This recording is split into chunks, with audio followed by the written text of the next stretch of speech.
Testing, testing. 1, 2, 3. Testing, testing. It's good.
Yeah, I heard.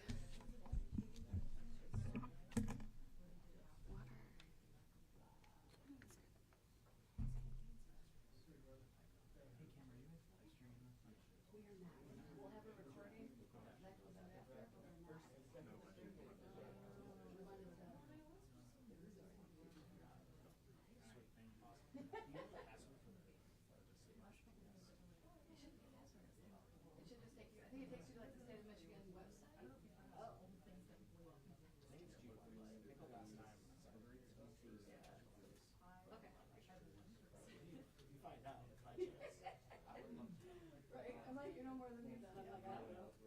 Oh, yeah. That's why I bring that up. That's smart. Yeah. Right. We're just gonna be for a couple more minutes till but it's not gonna be like last time where it's like 20 minutes. Wait to file the charges. Right? And then finally they left out the date.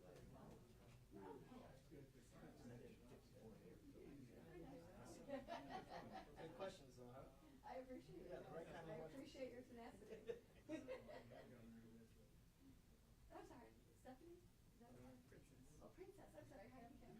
Nice to meet you.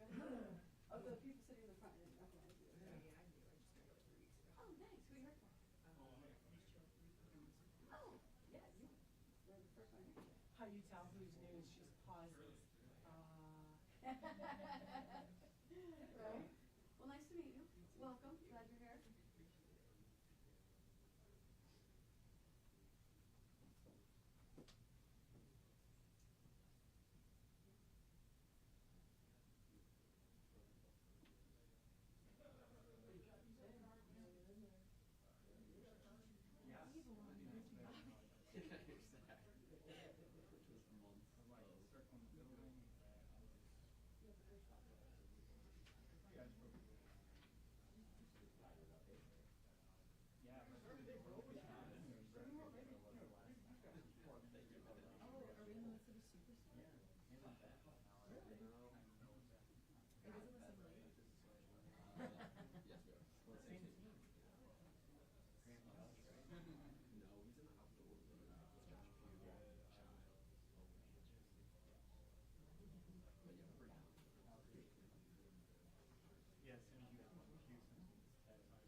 Oh wow. Michigan must be quite different. That's what my friends who live here say. You should find a good experience.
Thought I had my water somewhere.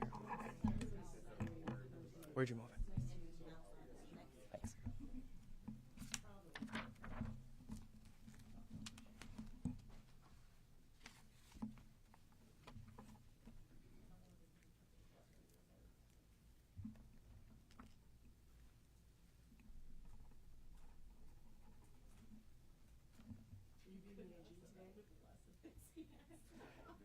No. Just warming up the podium for her.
We are going to be getting going here in just a couple of minutes. Good afternoon, everybody. Glad you all could make it on such short notice. I never doubted any of you. When we do have questions, I'm going to ask you to get your hands way up high. I'm going to be over here. I can see the whole room, front to back. Get your hands up high for me. I'll call you out. When I do so, even if I do say Ben Solis with Gongwer, please reiterate that back before you ask your question with the name and affiliate. Otherwise, yeah, I will see you all a true shortly.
Well, good afternoon, everyone. Joining me up here today, we have Chief of our Criminal Justice Bureau, Daniel Hageman Clark, Deputy Chief of our Criminal Investigations Division, Sam Miller, First Assistant Attorney General Danielle Rousseau-Bennett, and First Assistant Bill Ralston, and also Assistant Attorney General Kayla Caprino. And I'd like to thank all of you guys as well as some of our investigators on this matter, Bob Menard and Brian Ferguson. Thank you so much for your hard work. In January 2022, Rebecca Chatfield, sister-in-law to former Michigan Speaker of the House Lee Chatfield, publicly reported that she was sexually assaulted by Chatfield over the course of many years. The Michigan State Police and special agents from the Department of Attorney General launched an investigation into her reported sexual abuse. That investigation was later broadened to include reports of financial crimes, including stealing and embezzling money from various tax-exempt political action committees, otherwise known as PACs, and one 501c4 affiliated with Chatfield's time as an elected official. The accounts under Lee's control took in over $5 million in just 6 years, and more than $2 million in the final year of Lee Chatfield's public service as Speaker of the House. To call him, as many have, a prodigious fundraiser would not be an exaggeration. And a great deal of the money raised and spent by Chatfield involved the 501c4 organized around July 2017, named the Peninsula Fund. The Peninsula Fund is a registered 501c4 nonprofit, quote, social welfare organization, the type that is commonly misused as political slush funds to accomplish the legal types of bribery Lansing has become accustomed to. There's not a lot you can't do with dollars in such an account, provided your record keepers, accountants, or law firms handling the funds are creative or clever enough for your taste. But however broadly defined, all the expenses made from these funds must be in the pursuit of advancing the goals of the organization, and it is a very low bar indeed. These types of nonprofits are different than the ones you may be familiar with or regular people donate to. They don't provide charitable funds to sick children or communities in need generally. They're most commonly political dark money dumping sites that can accept unlimited contributions from corporations and individuals without publicly disclosing any of their donors or paying any taxes. Their social welfare amounts to politicized speech and quote-unquote issue advocacy. The funds are popular because they make it easy to raise large sums of money, and there are very few rules on how it can be spent. To date, our investigation has uncovered evidence that Lee Chatfield used various different schemes to embezzle, steal, and convert both private and public monies to fund a lavish lifestyle that a state salary could not possibly afford. This included luxury shopping, fine dining, and extended vacations in swanky hotels and various exotic locations. It is not an exaggeration to say that his employees, friends, and family all benefited from the extravagant misspending of these funds. While the entirety of the investigation is not yet completed, my department is moving forward with 13 charges against Lee Chatfield following a years-long investigation by the Department of Attorney General using special agents, assistant attorneys general, and the Michigan State Police into rampant and flagrant misuse and misappropriation of political nonprofit funds while Lee Chatfield was Speaker of the House of Representatives. In addition, Stephanie Chatfield, wife of Lee Chatfield, has also been charged. I should remind everyone that charges are just that, charges, and that a person is presumed innocent until and unless proven guilty in a court of law.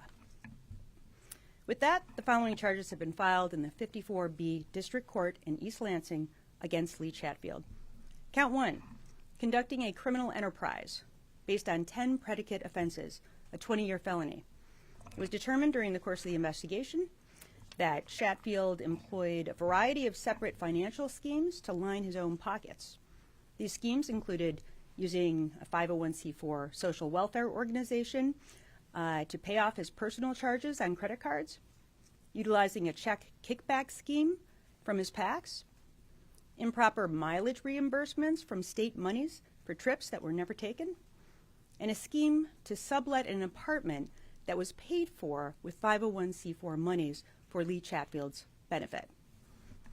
The first scheme relates to charged count 2, embezzlement from a nonprofit in an amount greater than $1,000 and less than $20,000, a 10-year felony, And count 3, conspiracy to commit embezzlement from a nonprofit in an amount greater than $1,000 and less than $20,000, a 10-year felony. These counts are against both Lee and Stephanie Chatfield. For counts 2 and 3, the Chatfields converted to their own use money from the Peninsula Fund, a 501c4 regulated account. From February 2020 through April 2021, Lee Chatfield made $132,000 in purchases on his personal Chase credit card. Peninsula Fund money was used to pay off the entire $132,000 balance for all 14 consecutive months. While we have uncovered no evidence to indicate that any of these expenses were proper or legal in nature, it is clear that numerous charges during this time frame were unquestionably personal and only personal. The Chatfield family went on vacation to Universal Studios in Orlando, Florida. Chatfield's credit card was used to make purchases at several souvenir shops, grocery and restaurant purchases, goods from wineries, party stores and restaurants, food delivery, and recurring bills from Apple.com. Transactions also include luxury purchases at UGG, Coach, and a surf shop in Florida. All charges during this time frame, again, were paid for using funds from the Peninsula Fund, a social welfare organization. Lee Chatfield and his wife Stephanie Chatfield worked together to facilitate using Peninsula Fund money to pay for Lee's personal credit card charges. While Lee Chatfield was the person whose Chase credit card was used, Stephanie Chatfield's role was to monitor the balance and make payments from the Peninsula Fund's accounts. The evidence shows that Stephanie Chatfield made payments to Lee Chatfield's personal credit card directly from Peninsula Fund accounts. The remaining counts apply only to Lee Chatfield. Counts 4 and 5 are charged as alternative theories. Lee Chatfield is charged with embezzlement from a nonprofit organization for $1,000 or more, but less than $20,000, which is a 10-year felony, or alternatively, larceny, $1,000 to $20,000, a 5-year felony. For count 4, a $5,000 check drawn on the Chatfield Majority Fund was made out to Aaron Chatfield, Lee Chatfield's brother. The check, dated November 2nd, 2020, was neither wages nor a bonus. Lee Chatfield gave the check to Aaron and told him he could keep $1,500 and Lee Chatfield would take $3,500 back. Lee Chatfield cashed the check on December 10th, 2020, in the lead up to the Chatfield family vacation in Orlando, Florida, and Universal Studios to offset the cost of the family trip. Similarly, for count 5, a $5,000 check drawn on the Chatfield Majority Fund was written to Wilbur Lovett, a friend of the Chatfield family. The check is dated December 12, 2018, and labeled as wages in the memo line. However, Lovett did not work for the Chatfield Majority Fund. Lee Chatfield, Rob Bernard, Aaron Chatfield, Paul Chatfield, another brother of Lee Chatfield, Robert Anderson, an employee of Chatfield, and Lovett all went to the Bahamas together from December 14th, 2018 to December 17th, 2018. The trip cost approximately $32,000 and was paid for by Rob Bernard and then reimbursed by the Peninsula Fund. While in the Bahamas, Lovett used $2,000 of the money from the check himself and gave the remaining $3,000 to Chatfield as requested. Counts 6 through 8 are embezzlement, $1,000 to $20,000, a 5-year felony, or in the alternative larceny, $1,000 to $20,000, also a 5-year felony. Similarly, in each of these charges, checks from the Chatfield Majority Fund 2 were provided to friends and family of Lee Chatfield, whom he then instructed to cash the checks and provide much of the cash to him for personal retail and bar expenses for trips he took to Las Vegas, Nevada in May 2018, the Bahamas in December 2018, and a family vacation to Universal Studios in Orlando, Florida, and contemporaneously with Lee Chatfield, Paul Chatfield, Aaron Chatfield, Bob Anderson, and Wilbur Lovett's November 2020 trip to Miami, Florida. Counts 9 through 11 are for embezzlement by a public officer over $50. Those are 10-year felonies. As a member of the Michigan House of Representatives, Chatfield was entitled to receive a travel reimbursement each week for one round trip between Lansing, Michigan, and his home district, Michigan's then 107th district, which totals 448 miles. Each month, Chatfield submitted paperwork showing which days he claimed to have traveled to and from the district. From January 2019 through December 2020, Lee Chatfield received over $30 in reimbursement for travel expenses on certain days. However, Chatfield's calendar, personal credit card, and Peninsula Fund spending indicate that many of these times he sought travel reimbursements, but a trip from Lansing to his home district was never made. Of the 42,337 miles Chatfield sought reimbursement for, approximately 21,280 miles appear to be associated with trips never actually taken, equating to $12,299.84 of taxpayer money that was improperly reimbursed. Records indicate that Lee signed reimbursement forms for days he was actually in Phoenix, Arizona, Puerto Rico, Detroit, and in one instance for mileage reimbursement for when he took a flight to Pellston instead of making the drive. Count 12, embezzlement from a nonprofit, $1,000 or more but less than $20,000. That's a 10-year felony. From December 2017 through December 2019, Lee Chatfield rented an apartment from Walnut Tree Properties, a company that was owned by the Michigan Automobile Dealers Association, a lobbying firm that is run by Terry Burns. From December 2017 through December 2019, Lee Chatfield's monthly rent of $775 was paid for by the Peninsula Fund. But at the same time, Lee Chatfield was subleasing one of the bedrooms in the apartment for $250 a month, and then he just pocketed the change and kept that instead of ever reimbursing the Peninsula Fund. Finally, count 13 is a Charitable Trust Act felony violation. This charge is an additional and separate theory of liability for Lee Chatfield's use of Peninsula Fund money to pay off the balances on his personal credit card. These funds were used for purposes other than that which the funds were contributed or solicited, which is a violation of the Charitable Trust Act. In service of this investigation, my team of investigators and prosecutors conducted dozens of witness interviews, obtained tens of thousands of financial records, extensively reviewed tens of thousands of digital documents, engaged a forensic accounting firm to review bank records. We conducted all this document review through a rigorous operation of a taint team, and of course along the way also charged two high-ranking Chatfield employees with significant felonies, those being Robert and Ann Menard. And of course this has been one of the most highly publicized public integrity investigations pursued by this department since I took office, and it's been a significant undertaking.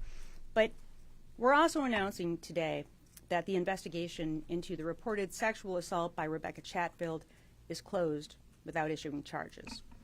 We've made that decision that we cannot reach the appropriate proofs required as it relates to the allegations of sexual assault, and we do not have the sufficient evidence under the relevant criminal statutes. Our investigation, though exhaustive, failed to produce evidence to meet proof beyond a reasonable doubt, the standard that must be met in order to bring charges. We commend Rebecca's strength, her bravery, and her courage in stepping forward to tell her story, and her disclosure led to our office's full investigation into allegations of other criminal activity. Were it not for her, we likely wouldn't be here today announcing charges at all.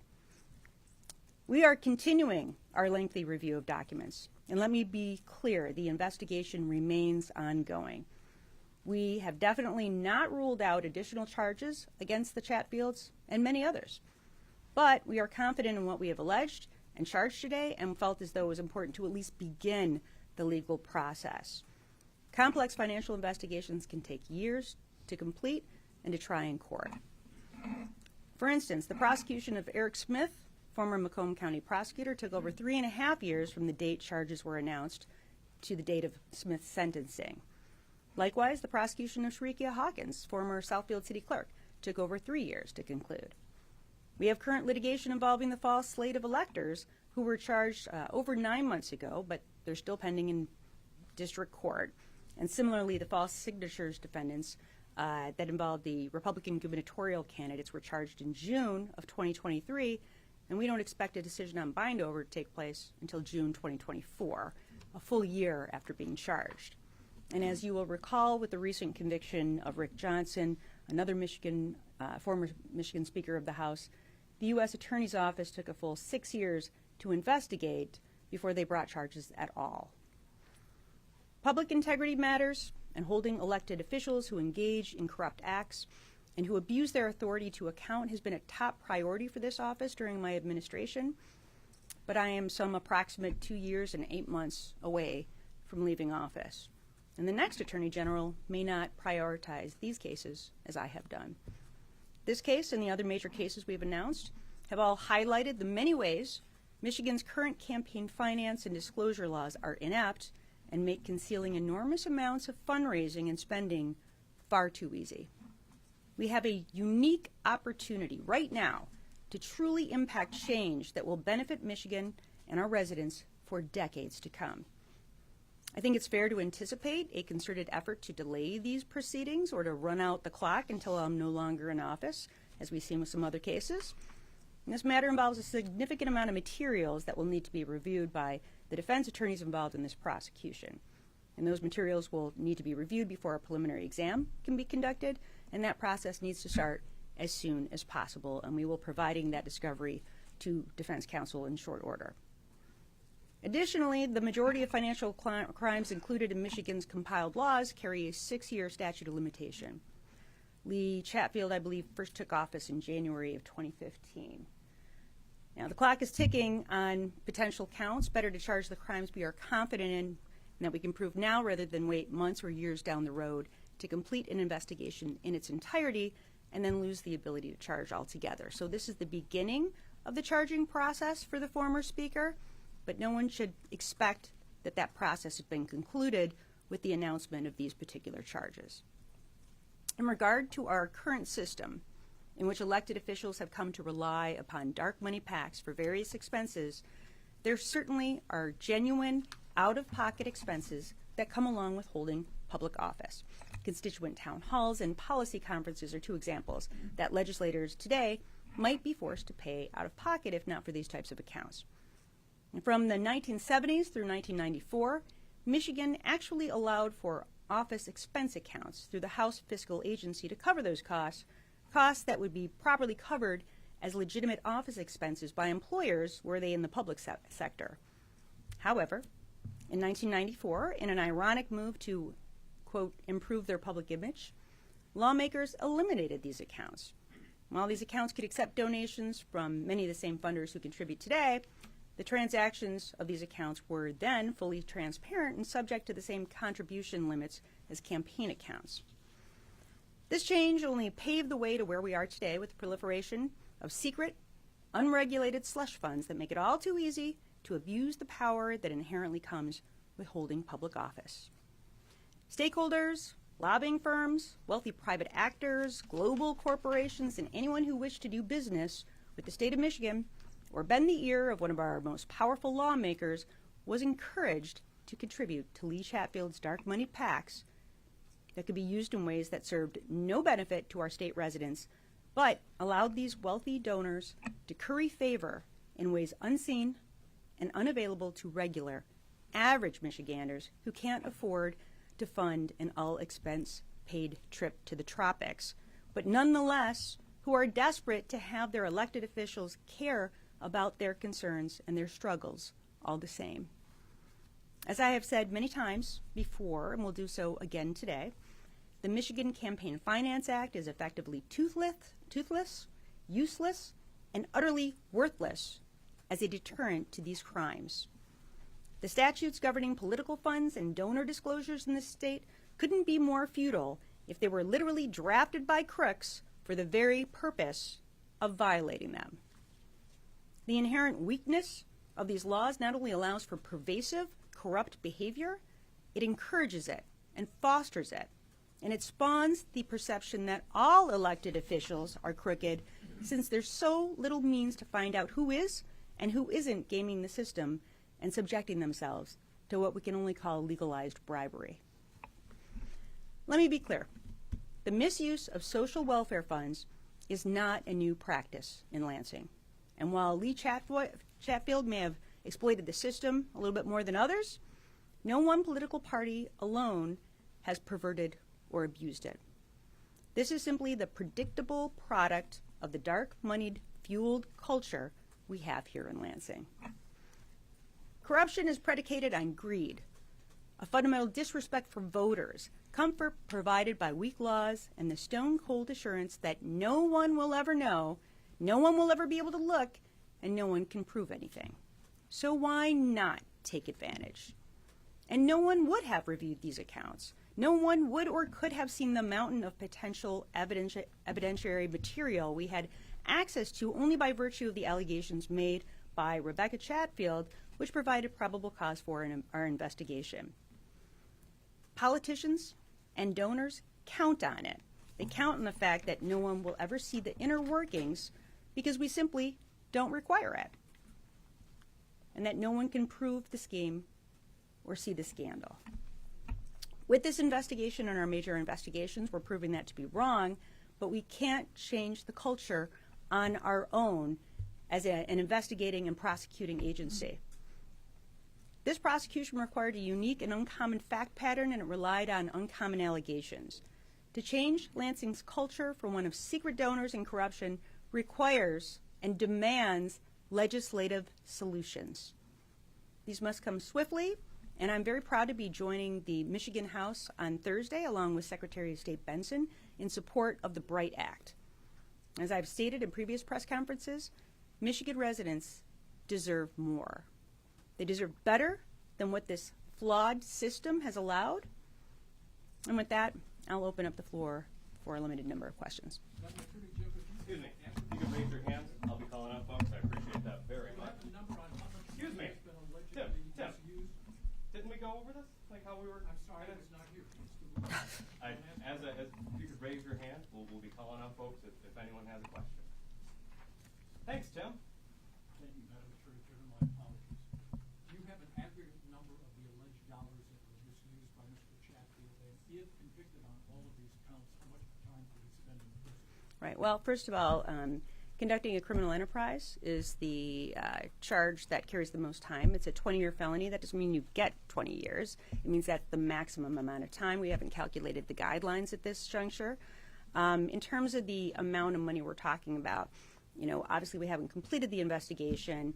I gave you some of the surrounding circumstances, but the exact amount of money that we believe was misappropriated involving just the Peninsula Fund or state money, we have various different charges. So I guess we have various different accounts, various different charges. So do you mean altogether between the Chatfield Majority Funds, the Peninsula Fund, and the state money, or could you be more specific? Well, if I may have a follow-up, have you found any connection between the people that donated to Mr. Chatfield that resulted in his behavior as the Speaker of the House and the legislator to do stuff for them? Yeah. As I've indicated, our investigation is ongoing. And we have not completed the investigation, but we're moving forward with these charges now. So I don't have an answer to your question. Great. Two questions, if I can. One, there's a lot of evidence that other lawmakers were going on these same trips, some of these same trips that Lee Chatfield was going on. Have you found any evidence that other lawmakers benefited from this spending that's leading to crime, criminal allegations against Lee Chatfield? And secondly, can you talk about where he is right now? Is he just going to turn himself in after attending a court hearing like others have, or has he been arrested? So we've not charged any other legislators with any criminal conduct, and again, our investigation is ongoing. But we've not seen anything that would, at this point, lead us to believe there'll be charges against other legislators. In terms of where he is, yes, he will be permitted to turn himself in, and those arrangements, we've talked to his defense attorney, and we'll be coordinating that. I was just curious what was the guiding principle for deciding to charge Stephanie Chatfield on the first 4 counts, but not some of these other counts. I understand, obviously, you pointed out that she was overseeing money moved from the Peninsula Fund to pay off personal credit cards. Why just those 4 counts? Those were the counts that we could prove her involvement in. 2 counts. Yeah, 2 counts. 2 counts. Yeah. Simon Schuster, although we're hearing about conduct today that you were able to announce with criminal charges attached to it, do you believe or do you have any evidence that this type of behavior, this pattern of financial activity, happens with other policymakers in Lansing? Well, I would say, of course, we did an investigation into Unlock Michigan, and we talked pretty extensively about, any improper uses in terms of that money. So I think we discussed that. Obviously, there were other charges that I can't speak specifically about, but will be heard in court involving the Menards that involved, of course, some of these same accounts. That's the important thing, right? We have very little in the way of mandatory disclosure in terms of how we know about what the exact use was of these funds. We also know that it doesn't take much to be able to utilize these funds, and that's why what we've charged here are, the counts where there's no feasible explanation for why that money would have been spent the way that it was. I should say feasible legal explanation. But that's the thing, right? Because there's so little information that is required. Again, we were able to conduct this investigation and sort of peek behind the curtain because of these, very serious allegations that were made by Lee Chatfield's sister-in-law. But generally speaking, like I said, this is an uncommon fact pattern. Will you normally have, the sister-in-law of a legislator make allegations of sexual assault and financial improprieties? I haven't seen that very often. It happened here. But again, you don't know unless you have a legal reason to look. And in this case, we did have a legal reason to look. But with most other elected officials, we don't.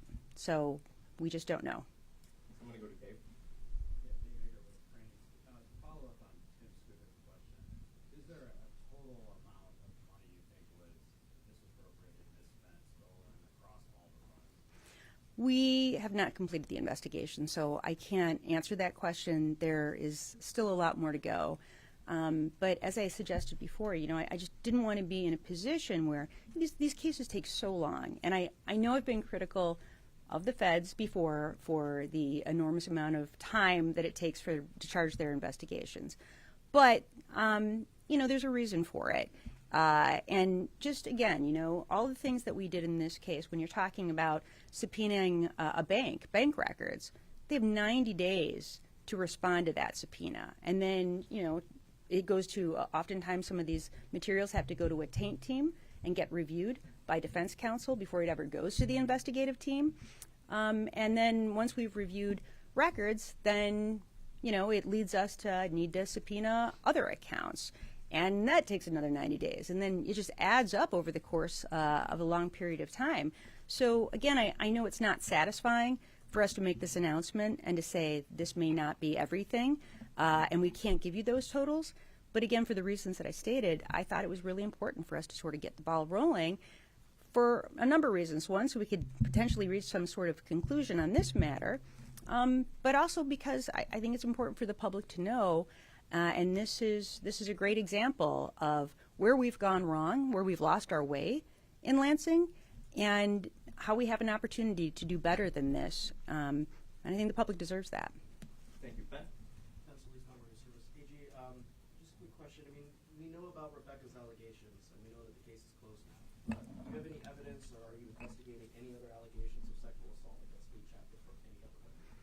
All I can say is we have fully investigated that matter, and and the prosecutorial code of ethics, really, because we have a charged case here, it really precludes me from getting into details of any matters that we're not charging. But I will say this, I think that our department is a nationwide model for best practices when it comes to investigating sexual assault allegations. Daniel Hageman Clark, Daniel Bennett's, they're the best of the best, and we've taken on some very challenging sexual assault cases, cold cases from decades and decades ago, involving the clergy abuse investigation, where we charged 11 clergy members for cases that were very, very old.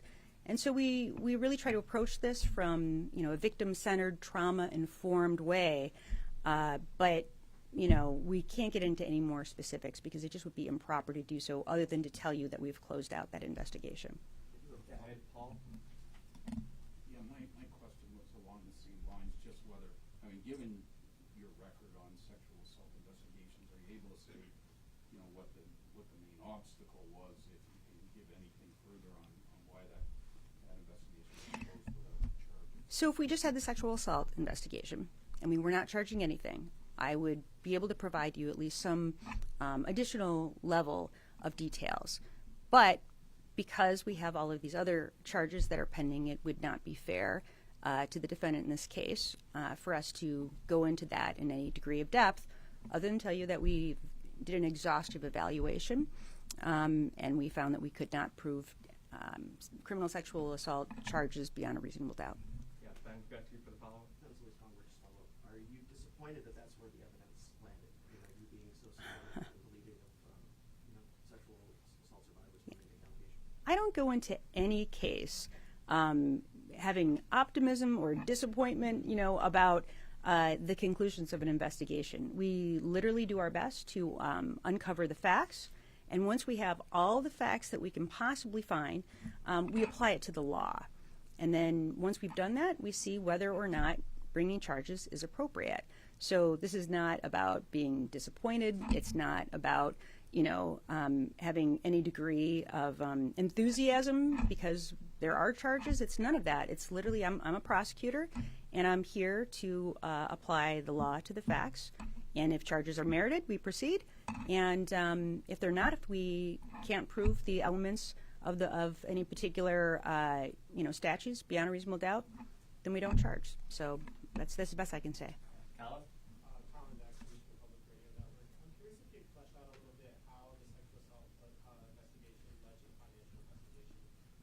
Right. Well, my understanding is that Rebecca Chatfield initially made sexual assault allegations, but then shortly later she made additional allegations of financial improprieties. Is that a good explanation? Yes. Yeah.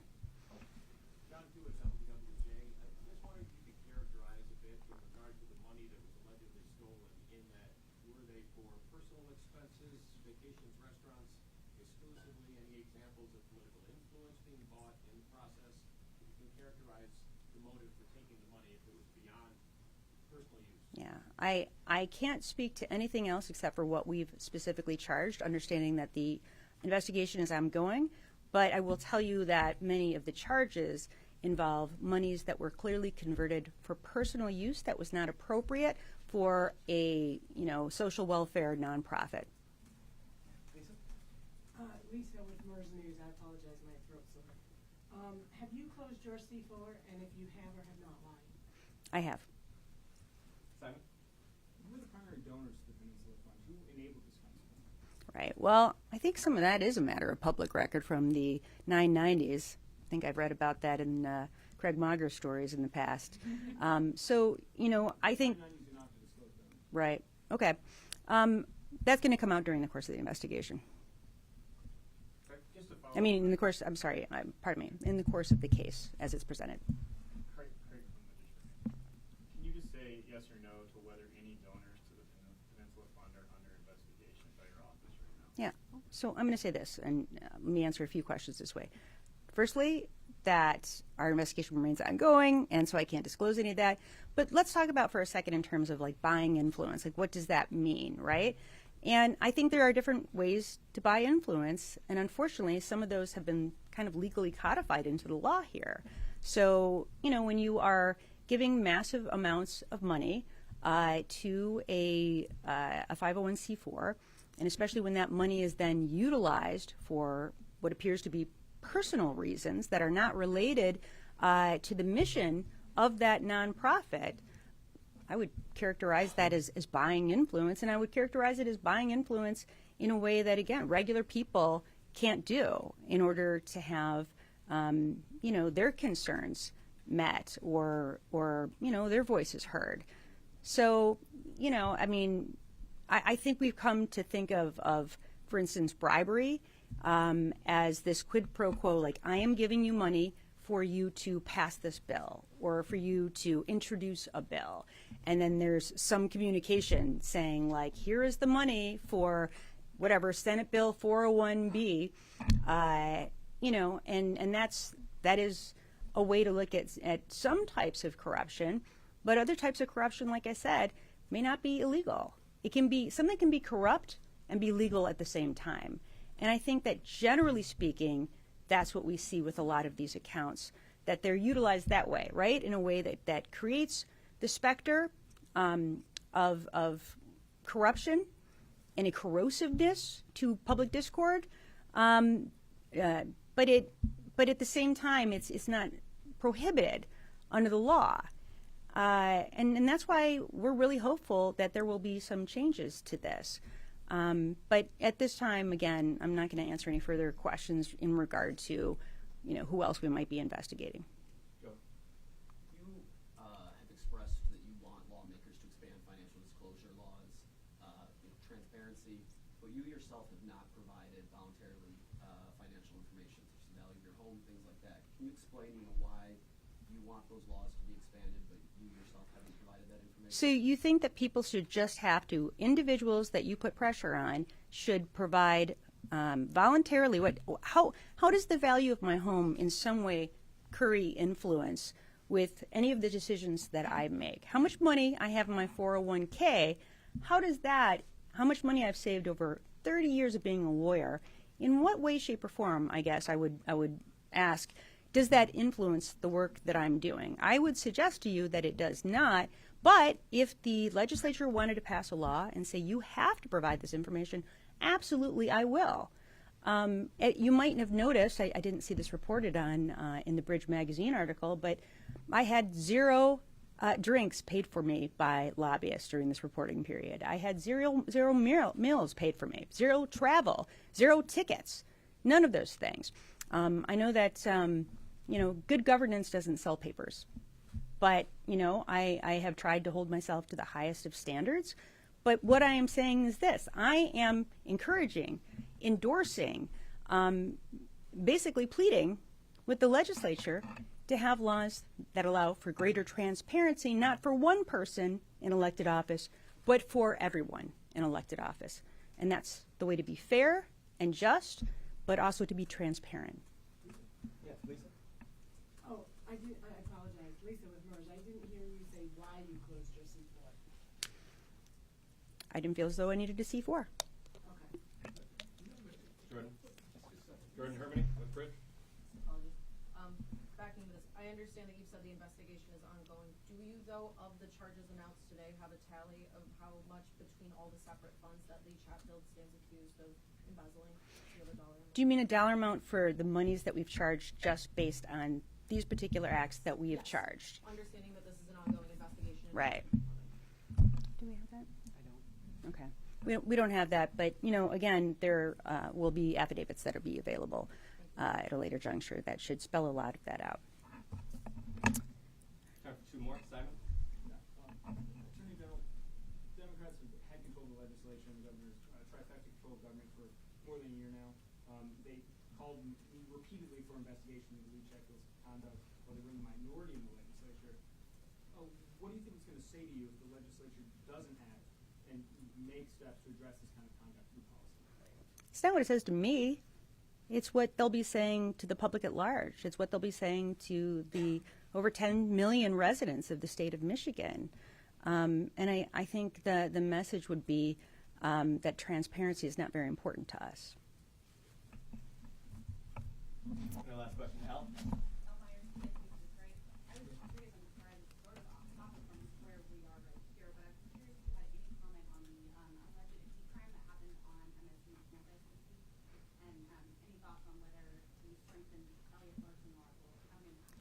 Well, I'm just going to say this, not knowing more than what I've read about it, which is very brief, is that the allegations seem to be that the crimes were bias-related, bias-motivated, and based on the sexual orientation of the victims.